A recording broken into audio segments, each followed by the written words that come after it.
साई सच्चरित्र अध्याय 4। संतों का अवतार कार्य। पवित्र तीर्थ शिरडी। गौली बुआ। विठ्ठल स्वयं प्रकट हुए। दास गानू का प्रयाग स्नान और साई बाबा की शिरडी में प्रथम आगमन। भगवत गीता चौथी अध्याय में श्री कृष्ण कहते हैं कि जब जब धर्म की हानि और अधर्म की वृद्धि होती है तब तब मैं अवतार धारण करता हूँ। धर्म स्थापन, दुष्टों का विनाश तथा साधु जन की परित्राण के लिए मैं युग युग में जन्म लेता हूँ।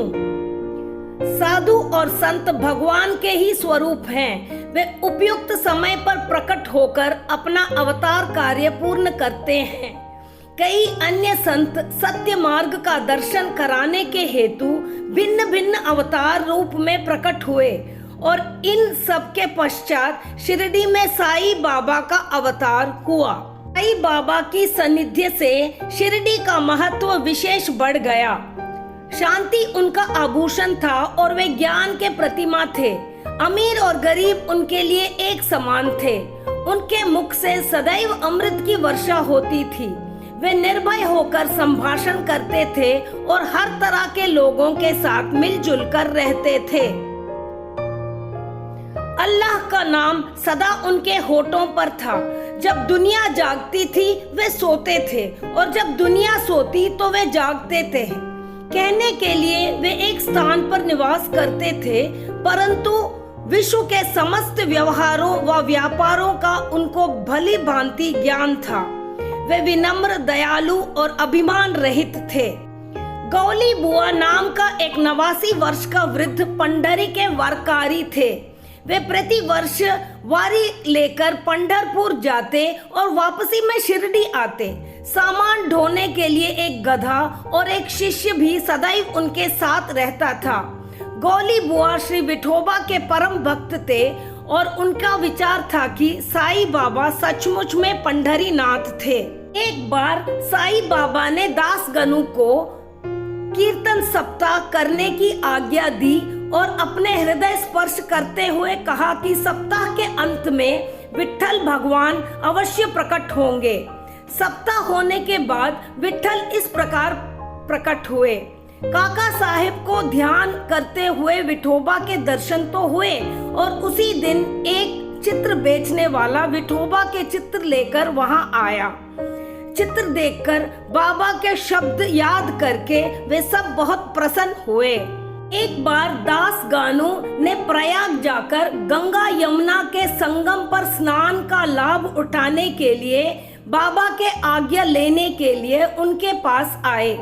बाबा ने कहा, इतनी दूर व्यर्थ में भटकने की आवश्यकता नहीं है। सच मानो अपना प्रयाग यही है। ये कहते ही बाबा के चरणों पर गंगा यमुना की धारा प्रवाहित होने लगी।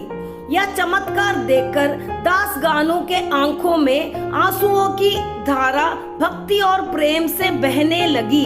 साई बाबा शिरडी के नीम वृक्ष के तले 16 वर्ष के तरुण अवस्था में स्वयं भक्तों के कल्याण के लिए प्रकट हुए। सर्दी व गर्मी की चिंता ना करते सर्वप्रथम वे नीम वृक्ष के नीचे समाधि में लीन दिखाई दिए। शिरडी के वासी आश्चर्यचकित होकर पूछते फिरते थे कि इस युवक का आगमन कहाँ से हुआ है। एक भक्त को जब भगवान खंडोबा का संचार हुआ, उन्होंने एक निर्दिष्ट स्थान पर खोदने का संकेत दिया। जब वह स्थान पूर्ण रूप से खोदा गया तो एक द्वार दिखा जहाँ पर 4 दीपक जल रहे थे। एक गुफा जहाँ गौमुखी आकार की इमारत, मालाएं आदि भी दिखाई दिए। भगवान खंडोबा ने कहा कि इस युवक ने इस स्थान पर 12 साल तपस्या की थी। नीम वृक्ष की आसपास की भूमि को श्री हरि विनायक साथे ने मोल ली और उस स्थान पर साथे वड़ा के नाम से एक विशाल भवन का निर्माण किया। बाहर से आने वाले यात्रियों के लिए वह वड़ा ही एकमात्र विश्राम का स्थान था। वहाँ एक छोटा सा मंदिर है और भक्तों की मानता है कि वहाँ गुरुवार तथा शुक्रवार को धूप, अगरबत्ती आदि सुगंधित पदार्थ जलाने से ईशा की कृपा से हमेशा सुखी रहेंगे। ओम साई राम।